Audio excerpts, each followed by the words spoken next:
चलो देखते हैं चरक चिकित्सा 11 कंटिन्यूशन में हमारा है।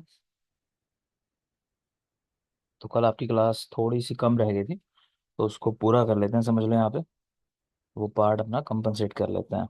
1 मिनट दोगे सिर्फ मुझे?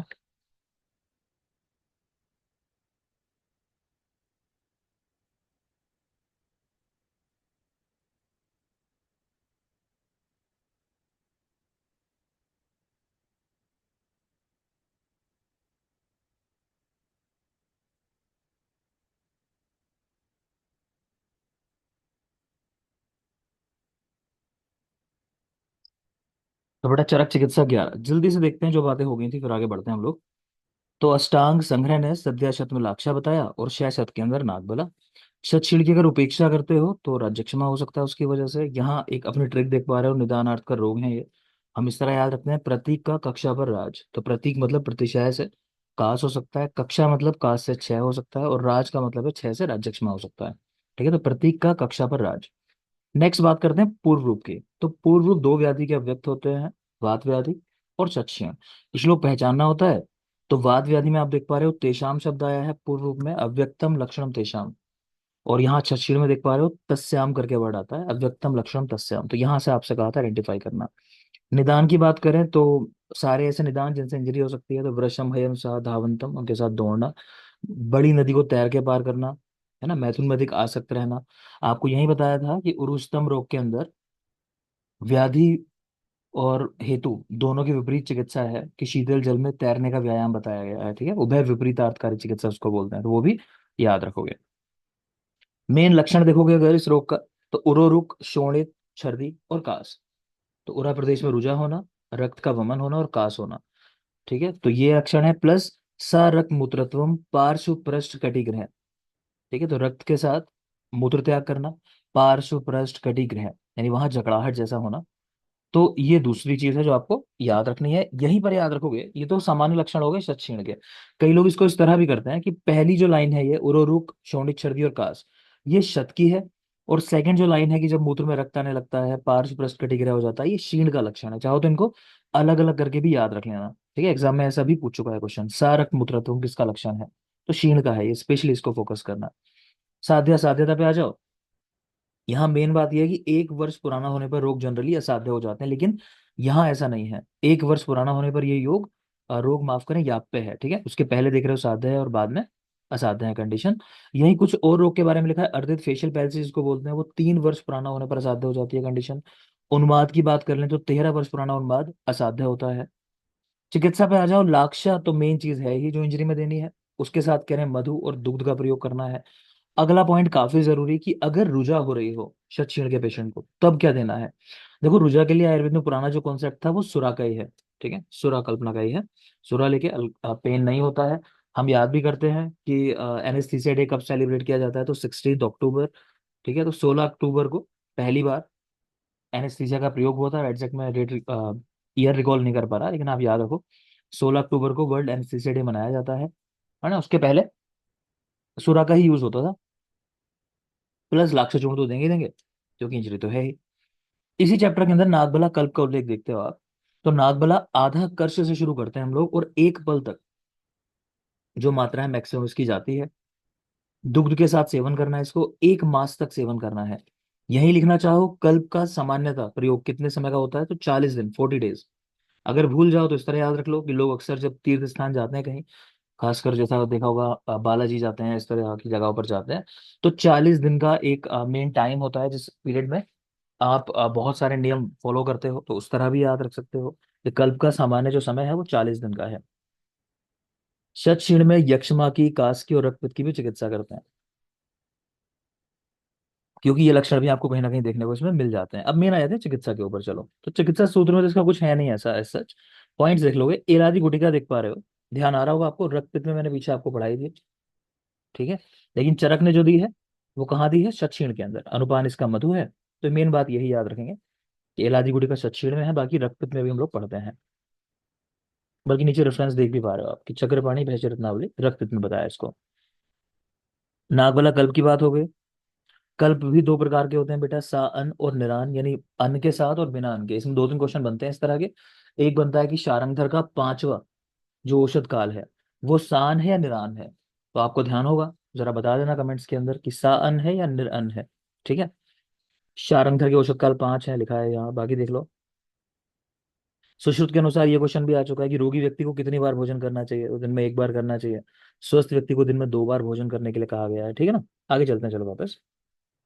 ये पॉइंट लिखा हुआ है। शुअदंष्ट्र आदि घृत का प्रयोग करते हैं। शाडव का इसमें प्रयोग आया है। शाडव, यवानी शाडव, राजक्षमा में बताया था आपको। और शाडव का मुख्य द्रव्य देख रहे हो, कपित, इसका मुख्य द्रव्य है कपित।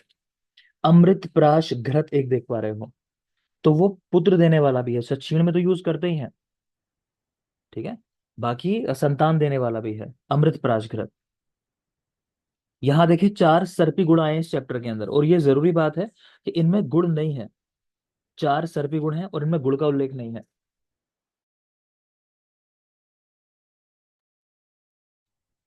तो 4 सर्पी गुण, इनमें गुण नहीं है। और चक्रपाणी ने ये राज्यक्षमा में दिए हैं सर्पी गुण, ये भी ध्यान रखोगे। और एक सर्पी मोदक आया, पूछ चुका है क्वेश्चन, ये कहाँ पर 4 सर्पी गुण का उल्लेख है या कितने सर्पी गुण का उल्लेख है सचिन में? तो 4 सर्पी गुण है, उनमें गुण नहीं है। सुदर्शन चूर्ण में सुदर्शन नहीं था, पीछे पढ़ा है आपको। स्वर्णवंग में स्वर्ण नहीं था, तो वो सब भी याद रखना। तो 4 सर्पी गुण, एक सर्पी मोदक है। यहाँ देखो सारे पॉइंट्स लिख दिए हैं वाले, कि सर्पी गुण में गुण नहीं है, सुदर्शन चूर्ण में सुदर्शन नहीं है, स्वर्णवंग में स्वर्ण नहीं है, सिद्धार्थक स्नान में सिद्धार्थक नहीं है, कनक श्री तेल में कनक ही नहीं है, और सेम कनक बिंदु रिष्ट में भी कनक नहीं है। तो ये सारी बातें याद रखोगे। आगे चलते हैं। चिकित्सा से रिलेटेड पॉइंट ही है, तो इनको पढ़ ही लो आप। कि सिद्धार्थक तेल आया है अपरापातनार्थ, आचार्य सुश्रुत ने बताया है, अपरापातन के लिए। ठीक है ना। थर्ड स्टेज की हम जो बात करते हैं लेबर में, तो वहां पे अपरापातन की बात आती है, तो उसमें सिद्धार्थक तेल का प्रयोग है, जब अपने आप ये चीज ना हो रही हो। सैंधवादी चूर्ण उरुस्तम की चिकित्सा में आया है। ठीक है। उरुस्तम की चिकित्सा में। आगे चलिए, और कुछ खास नहीं है। ये श्लोक ध्यान आ रहा होगा, अंत्यादुर्ध्वम द्विगुणितम सितोपलादी चूर्ण के रेफरेंस में ये बात आई है। राजक्षमा में यूज करते हैं। सुप्त जीवा अरुचि स्पेशली याद रखना, जाके देख लेना भूल गए हो तो। तालिश आदि चूर्ण आपको बताया होगा, शर्करा की मात्रा कितनी होती है पिपली से? 8 गुना। टीएमएसपी से बोला दे एला। ठीक है, वो ट्रिक थी हमारी। दंती हरितकी का प्रयोग प्रयोग कफज गुल्म में बताया गया है, उसमें 25 हरितकी पड़ी हुई है, वो बात भी याद रखोगे। ज्वरतिसार का प्रथम उल्लेख बाय माधव। आनंद भैरव रस इसका रोग अधिकार है, सब पढ़ा चुका हूँ तो तेजी से बता रहा हूँ उसको मैं। शाखागत ज्वर की चिकित्सा में रक्त मोक्षण चिकित्सा कराई जाती है, ये भी आपको पता होना चाहिए। ज्वर जब शाखागत हो जाए, वो सवाल इस तरह भी आता है, जब किसी भी उपक्रम से शांति ना मिल रही हो, तब क्या करना चाहिए? तो समझना चाहिए कि ज्वर जो है शाखागत हो चुका है, और उस कंडीशन में रक्त मोक्षण कराना चाहिए। पॉइंट याद रखना अगर वहां डिस्कस नहीं किया हो मैंने। अम्लपित्त का चिकित्सा सूत्र लिखा है, पूर्वम तो वमनम कार्यम पश्चात मृदु विरेचनम कृतवांति विरेकस्य सुस्निग्धस्य अनुवासनम, पढ़ा चुका हूँ। अविभक्तिकर चूर्ण देख लो, इस पे भी सवाल आ जाता है कि मुख्य घटक क्या है इसका? सिता सबसे ज्यादा है, 66 भाग इसमें पड़ी हुई है सिता। ठीक है। और सेकंड नंबर पे जो कंटेंट है वो त्रिव्रत है, तो याद रखेंगे फर्स्ट पे सिता, सेकंड पे प्रायोरिटी त्रिव्रत को देनी है। एग्जाम में कई बार ऐसा क्वेश्चन आया कि त्रिव्रत नहीं रखा, सिता रखा, है ना, और लोग त्रिव्रत ढूंढते रह गए, फिर नन उन्होंने लगा दिया, तो ऐसा नहीं है। पहले नंबर पे सिता कंसिडर करना है, सेकंड नंबर पे त्रिव्रत कंसिडर करना है। वासादि घृत आपको जीर्ण ज्वर में बताया होगा, और बताया होगा जय मंगल रस, वो भी याद रखेंगे। हेतुर आसेवा, तो निदान परिवर्जन सारे रोगों की चिकित्सा है, प्रमेय में स्पेशली याद रखना है। ठीक है, और आगे आ जाओ। ये क्वेश्चन आया हुआ है कि कुष्ठ में लेलितक का जो प्रयोग करते हैं, गंधक की वैरायटी है, वो किसके साथ करते हैं? तो जाति यानी आंवले के साथ यूज करते हैं। ठीक है ना, सारे पॉइंट्स आपने पढ़ रखे हैं, रिवाइज हो गए एक बार, और नेक्स्ट चलोगे। चरक चिकित्सा 12, शोध चिकित्सा अध्याय। जो लोग बेटा ऑनलाइन इसको पढ़ रहे होंगे, कंसिडर कर रहे होंगे, ध्यान रखना ये सिर्फ हम हरियाणा पीएससी के पॉइंट ऑफ व्यू से पढ़ रहे हैं, उनका जो सिलेबस है वहाँ मेनली चिकित्सा सूत्र और चिकित्सा की बात है। ज्यादा इन चीजों के बारे में बात नहीं है कि क्या पूर्व रूप है, क्या लक्षण है, इनकी ज्यादा बात वहां नहीं की गई। तो बहुत शॉर्ट में इसको हम पढ़ रहे हैं, चिकित्सा वाले पार्ट पे फोकस कर रहे हैं। नेक्स्ट आता है शोध अध्याय, तो पता होना चाहिए आपको कि चरक ने एक दिशा शोध बताया 19, सूत्र 18 के अंदर, नंबर याद होना चाहिए। एक सर्वसर शोध है, पूरी बॉडी का इन्वॉल्वमेंट करके शोध, वो सुश्रुत ने बताए हैं। तो 5 प्रकार के होते हैं, नंबर एटलीस्ट याद हो, भेद भले ही याद ना हो। एक पूछा जाता है आकृति भेद से शोध के 3 भेद किस आचार्य ने बताए? तो वाग्भट ने। ये वो 3 भेद हैं, प्रथुल, उन्नत और ग्रथित, तो इनको देख लेना। शोध के निदान के ऊपर सवाल आ जाता है, शोध किन किन कारण से हो जाता है? तो अर्श वाला एक सवाल बहुत कॉमनली आता है, जो व्यक्ति अर्श से पीड़ित हो, आप जानते हो पांडु हो चाहे अर्श हो, दोनों में शोध आपको मिल जाएगा। और अर्श की वजह से पांडु होना कॉमन कैरेक्टर है, तो समझ लो, तो अर्श में भी शोध हो सकता है इसलिए। ठीक है। जो व्यक्ति चेष्टाएं नहीं करते, कोई विषम प्रसूता हुई हो। और बेटा विषम प्रसूता में एक और बात पूछ लेते हैं कि अर्श के निदान में इनमें से क्या है? तो स्त्री अगर प्रसव उसको जो है कष्टपूर्वक हुआ होता है ना, तो वहां पे भी एक अर्श होने की संभावना हो जाती है, तो वो भी चीज याद रखेंगे आप। ये अर्श का भी निदान है। वातिक शोथ को दिवा बलि शोथ कहते हैं। और इसको जनरली ऐसा मानते हैं, अगर मॉडर्न कोरिलेशन करो, कि कार्डियक ओरिजिन का शोथ है। स्पेलिंग वगैरह करेक्ट कर लेना, यहाँ थोड़ा वो टाइपिंग मिस्टेक कर रखी है उसने। तो वातिक शोथ दिवा बलि होता है। यहाँ देख पा रहे हो, प्रशाम्यति प्रोन्नति, यानी दबाने पर तुरंत उठ जाए वापस। पैत्तिक शोथ स्पर्श रुग, स्पर्श करने पे इसमें पीड़ा होती है, स्पर्श रुग है। इन्फ्लामेटरी ओरिजिन का मानते हैं इसको। ठीक है, बाकी कुछ खास नहीं है। वाग्भट का एक पॉइंट देखोगे, उन्होंने लिखा कि बहुत जल्दी उत्पन्न होता है, जल्दी इसका प्रशमन हो जाता है।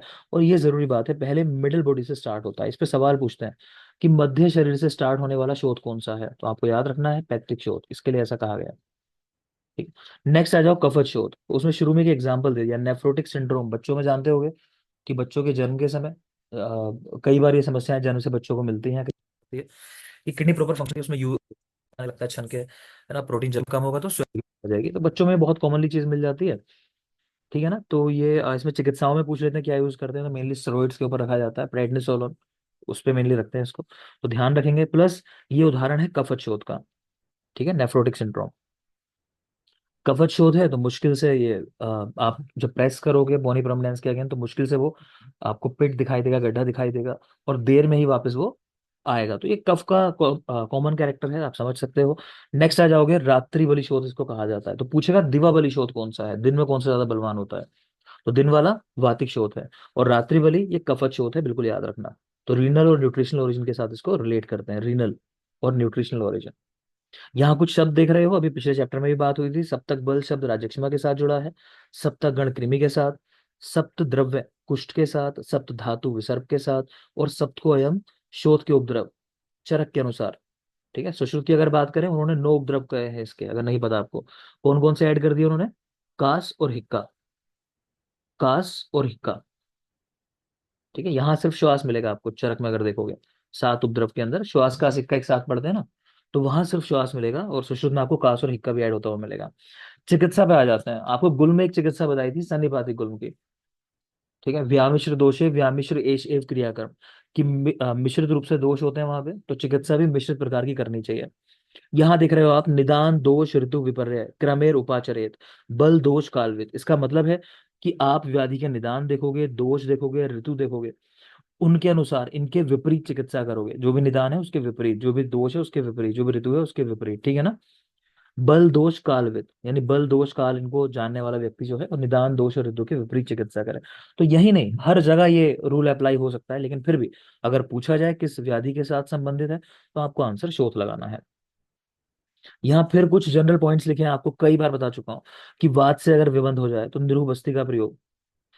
अम्ल पित्त में किसी को विबंध हो, योग रत्नाकर ने कंस हरितकी का प्रयोग बताया है, कंस हरितकी। ठीक है। फिर रक्त पित्त में विबंध हो जाए तो शशक सा वास्तु, खरगोश का रक्त बथुए के साथ। वात कफज विबंध के अंदर हिंगू और शुंठी का प्रयोग बताया चरक ने, हिंगू और शुंठी दोनों में आया है ऐसा। ठीक है, कंफ्यूज मत होना, कई लोग वात कफज अर्श में चले जाते हैं, तो वात कफज अर्श है तो वहां पे बताया गया है। एक मिनट बेटा, विक्की सूखे आरपी गिले, विक्की सूखे। तो वात कफज के अंदर वैसे तो आप देखते हो चित्रक है, भल्लातक है, मान लो। ठीक है ना। बाकी इसके अलावा चरक में ही जब हम ये द्रव्य पढ़ते हैं, शुंठी हिंगू इत्यादि, तो वहां आप देखते हो गाजर, तो वहां पर आया है वात कफज अर्श के अंदर। ठीक है, ग्रंजन गाजर का प्रयोग, वो भी याद रखेंगे। नेक्स्ट है कि रस सेवन काल में विबंध हो जाए, जब पारद का प्रयोग कर रहे हो, तो अभ्या पिपली इनका यूज करना है। इसी तरह अतिसार हो किसी को, रुक रुक कर मल त्याग होता हो, स्तोकम स्तोकम विबद्धम, स्तोकम स्तोकम विबद्धम, इस तरह मल त्याग होता हो, तो वहां अभ्या पिपली कल का प्रयोग करना चाहिए। श्रेष्ठ शोफ जलन द्रव्य क्या है, शोफ का चैप्टर है ये। तो दही, दही में भी मंदक दही, मंदक दही कहते हैं ठीक से जमी जो ना हो, कि आपने रखा बहुत कम टाइम में उसको यूज कर लिया। ठीक है ना। कफज शोथ में गोमूत्र हरितकी का प्रयोग कराते हैं, कफज शोथ के अंदर गोमूत्र हरितकी का प्रयोग, तो इसको भी याद रख लेंगे आप। पांडु में गोमूत्र हरितकी है, वो भी आप पढ़ चुके हो। मूत्र, मूत्र को हमने रिलेट किया था पांडु के साथ, कि वहां यूज करते हैं। पिछले चैप्टर में नागबला कल्प देखा ही था आपने, आधा कश से एक पल की मात्रा एक मास यूज कराते हैं। खैर वापस आ जाओगे, इसी चैप्टर में गुड़ अदरक का प्रयोग बताया गया है, गुड़ अदरक, इसको आप याद रखेंगे। इसकी मात्रा 5 पल की है, 30 दिन इसको यूज कराना है, आधा पल से शुरू करोगे, मैक्सिमम 5 पल तक जाओगे। गुड़ अदरक, तो इसको भी याद रखिएगा। ठीक है, गुड़ अदरक है, गुड़ नागर, गुड़ अभ्या, गुड़ पिपली। बेटा गलत लिख दिया, 5 पल, यहाँ 5 नहीं है। सही कर लेना इसको, 3 पल होना चाहिए। 3 पल।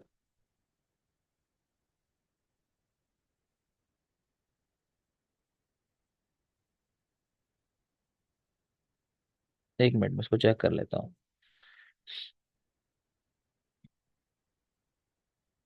माफ करेंगे बेटा, सही है ये। यहाँ पे 5 पल ही है। वो चक्रपाणी के अनुसार है, नीचे लिखा भी है, देख पा रहे हो यहाँ पे।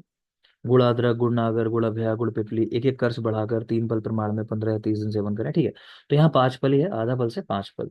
और ऊपर नागबला था, आधा कर्स से 1 पल। नागबला शोथ में है, माफ करें, छछीड़ में है नागबला कल्प जो है। आगे चले। ये क्वेश्चन आ चुका है कि मेदज ग्रंथि कैसी होती है, स्निग्ध और चंचल होती है, हम इसको लाइपोमा के साथ जैसे रिलेट करते हैं। तो लाइपोमा में जानते हो, लाइपोमा भी इस तरह का ही होता है कि फ्रीली मूव करता है। अगर बहुत क्रोनिक कंडीशन नहीं है और कोई एडिशंस नहीं बन गए, अदरवाइज फ्रीली मूव करता है, तो उसको इस तरह पहचान लेते हैं। वही बात यहाँ लिखी हुई है। नेक्स्ट कह रहे हैं कि मेदज ग्रंथि में क्या चिकित्सा करनी चाहिए, स्पेशली आपको याद रखना है। इसको साफ कोश निकाल देना है, बिल्कुल इसकी जड़ बेस जो है उसके साथ निकाल लेते हैं। अगर आप ऐसा नहीं करते तो दोबारा से ग्रो कर जाता है। बहुत जरूरी बात है बेटा, इसलिए मैंने लिख दिया है पॉइंट से। डायरेक्ट चिकित्सा सूत्र या उस तरह की चीजें नहीं है, फिर भी मैंने ऐड किया तो किसी पर्पज से ऐड किया है, तो याद रखना। इसी तरह गंडमाला देख पा रहे हो, स्थान वगैरह छोड़ो आप, इस पे नहीं आएगा आपके लिए क्वेश्चन। इसमें जरूरी बात है कि 1 वर्ष हो जाने पे तो रोग असाध्य हो ही जाता है। दूसरी बात लिखिए कि भिन्न स्वर हो जाने पर, ये याद रखना है, व्यक्ति की आवाज अगर बदल जाए, है ना, तो असाध्य है, भिन्न हो जाए उसका स्वर, तो ये भी याद रखेंगे। फिर भगंदर पे आ जाओ, चरक ने एक ही प्रकार का बताया, मतलब कोई इसका डिवीजन नहीं बताया। तो चरक चिकित्सा 12, शोध चिकित्सा अध्याय, यहाँ भगंदर का उल्लेख किया है। भगंदर के रेफरेंस में इन्होंने शार सूत्र का प्रयोग भी बताया है। तो आपसे पूछे शार सूत्र का प्रथम प्रयोग किसने बताया, तो आपको बताना है आचार्य चरक ने भगंदर रोग के अंदर। ये याद रखना स्पेशली। बाकी आपके सिलेबस में काश्यप की काफी बात है, और सुश्रुत तो भाई चार सूत्र की बात है, सुश्रुत कैसे छोड़ दोगे, उसकी बात भी करनी है।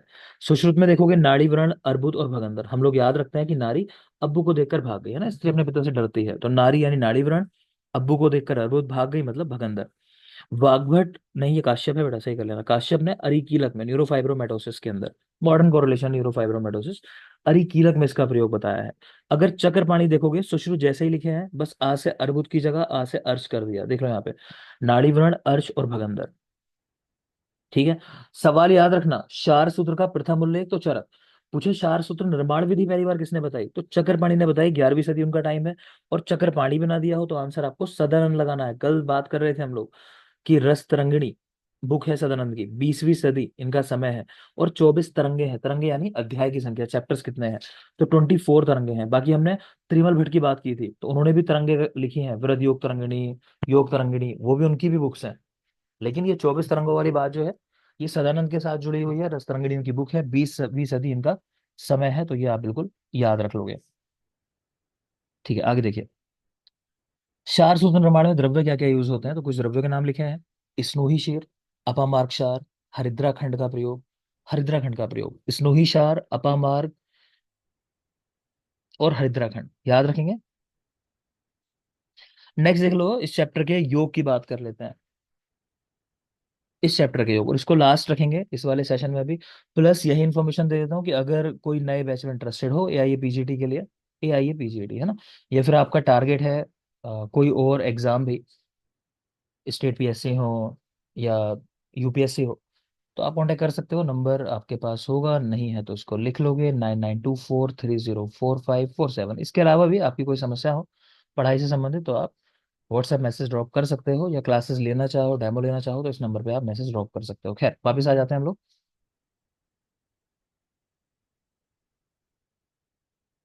तो अष्ट शत अरिष्ट की बात कर रहे हैं। अष्ट शत अरिष्ट, इसमें 8 कंटेंट है, प्रत्येक की मात्रा 100 पल है, इसलिए नाम है अष्ट शत, यानी 8 100 100 ऐसा करिए।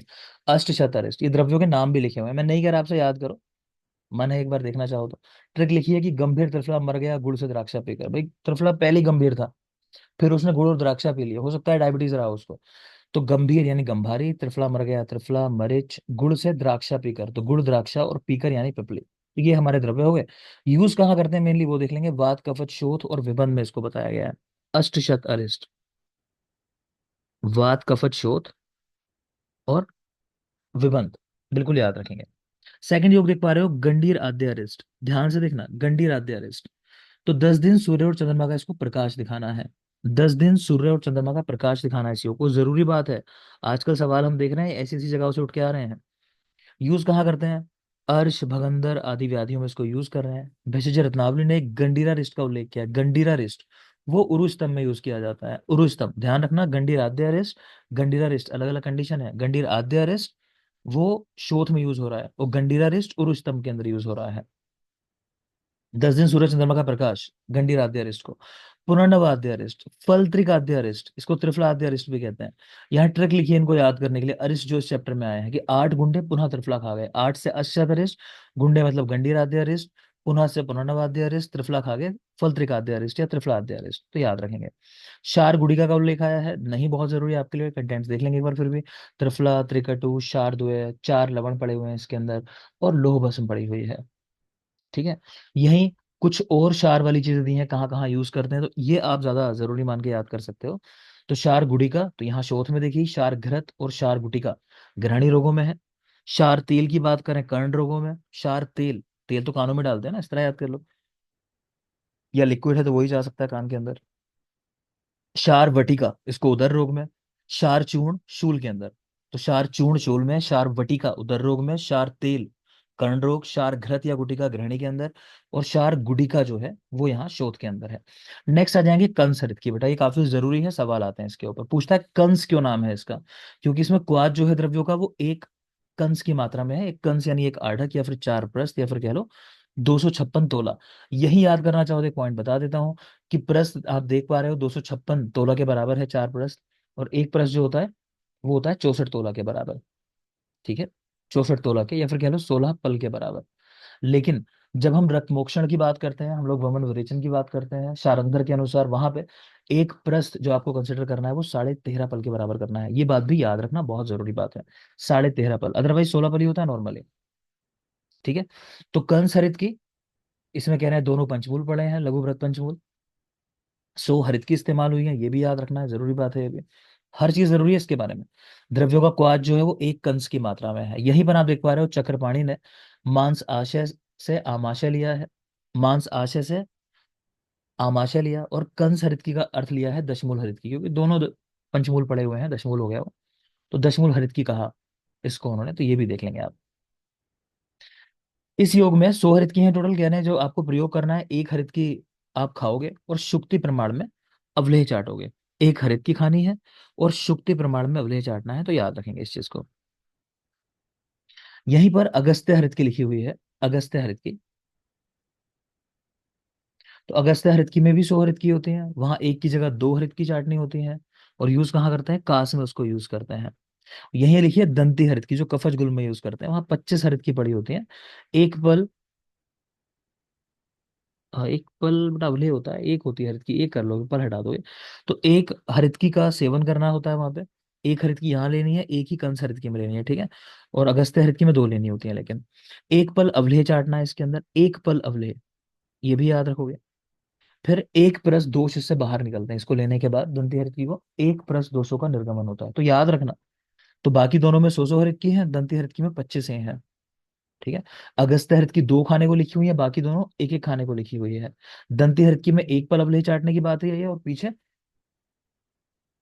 यहाँ देख पा रहे हो कंस हृत की के अंदर यहाँ पर शुक्ति प्रमाण में अवलेह चाटने की बात आई है। बाकी तो इसमें कुछ खास है नहीं। एक चित्रक घृत है, श्रेष्ठ शोथर कहा गया, इसको देख लोगे। कुछ और योग के नाम लिखे हैं, कृष्ण आदि चूर्ण, पटोल मूलादि क्वा, जीवंत आदि यवागु, नहीं खास है, नहीं देखने को। गुणाद्रक का प्रयोग, शिलाजीत का प्रयोग, ये देख लेना बेटा। शैले आदि तेल वातिक शोथ में बताया गया है, शैले आदि तेल इन वातिक शोथ।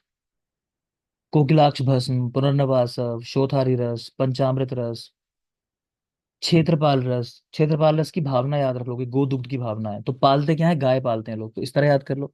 पाला क्या है? गाय को पाला है। तो क्षेत्रपाल रस भावना गोदुग्ध की है। फिर कल्पलता बटी है, इसमें अनुपान भावना दोनों गोदुग्ध के हैं। ये याद रख सकते हो कि शोथ में जो योग आए ना उनमें अहिफेन का प्रयोग है, तो कॉमनली अगर क्वेश्चन पूछ ले इनमें से किस योग में अहिफेन है, तो आपको शोथ वाले योग लगाने हैं। बाकी नाम में दुग्धवटी है। ठीक है, दुग्ध के लिए पाला था ना गाय को, क्षेत्रपाल रस हो गया, दुग्धवटी हो गई, इसी तरह तो इसमें भी देख लो भावना अनुपान गोदुग्ध ही मिलेगा सब जगह आपको। यहीं एक नित्योदित रस दिया है, वो अर्श में यूज होता है। नित्योदय रस दिया है, वो कास में यूज होता है, इनको भी याद रखना। क्योंकि इस चैप्टर में भी एक योग आता है जिसका नाम है नित्यानंद रस, चाहो तो लिख लो नित्यानंद रस, वो यूज होता है आप बताओगे, चलो कमेंट के अंदर। नित्यानंद रस बताया होगा मैंने। शीरवटी है, देखो इसमें भी आप अहिफेन देख पा रहे हो। ठीक है। इसकी भावना याद रखोगे बेटा, भंगा कुआथ की भावना है शीरवटी के अंदर, भंगा कुआथ की भावना है। और ये बहुत जरूरी बात है कि शीरवटी को अगर शोथ में देना है तो दुग्ध के साथ, क्योंकि आपने देखा है नाम ही है शीरवटी, शोथ में आई है, तो शीर यानी दुग्ध के साथ देना है। लेकिन अगर संग्रहणी में इस्तेमाल कर रहे हो तो भंगा कुआथ के साथ देना है। स्पेशली याद रखना, संग्रहणी में भंगा कुआथ। अर्श के मत्स्यों का प्रक्षालन आया है भंगा कुआथ के साथ, वो भी याद रखेंगे। और तीसरी जरूरी बात है, संग्रहणी ये अमीरों को होने वाली व्याधि कही गई है, तो ये बात भी याद रखनी है। संग्रहणी, तक्रवटी, वैद्यनाथ वटी, सुधा निधि रस, नाम पढ़ते चले जाओगे। त्रिनेत्राख्य रस, इसमें अदरक और रस की भावना है, देख सकते हो। फिर श्लीपद का योग लिखा है, सवाल का जवाब मिल गया होगा। नित्यानंद रस श्लीपद में यूज करते हैं। भावना स्पेशली याद रखोगे, हरित की क्वाथ की भावना होती है, बाकी कुछ खास है नहीं। वृद्ध दारुक समचूर्ण है एक। पंचानन घृत, पंचानन तेल, विडंग तेल, नहीं खास है। कटु तेल से अभ्यंग करते हैं उदर रोग में, शीत पित्त उदर जो रोग उस तरह की कंडीशन है ना, वहां उदर में प्रयोग आया कटु तेल अभ्यंग का। बाकी हरिद्रा खंड का प्रयोग भी आया वहां, तो याद रख सकते हो। उदर रोग के अंदर एंजियोडेमा मिल जाता है, फेस के आसपास स्वेलिंग मिल जाएगी, लिप्स के आसपास आपको, तो वो लिखा हुआ है और कुछ नहीं है। ये पुनर्नवष्टक है, आपको कहा नहीं गया शायद याद करने को, मगर याद करना चाहो तो कर सकते हो, जरूरी है ना, ओपीडी में भी काफी चलता है। गुडुचि, अभ्या, निम्ब, दारू हरिद्रा, पटोल, नागर, कुटकी, ये इसके द्रव्य हैं, गोमूत्र से सेवन करते हैं, याद रख लेना। तो ये हमारा शो चैप्टर खत्म हुआ बेटा, थैंक यू, आज के लिए इतना ही रखते हैं। और फिर मैंने कहा कोई नई बैच में इंटरेस्टेड हो तो कांटेक्ट कर सकता है, 9924304547। शाम को मिलते हैं। Thank you. कल शाम।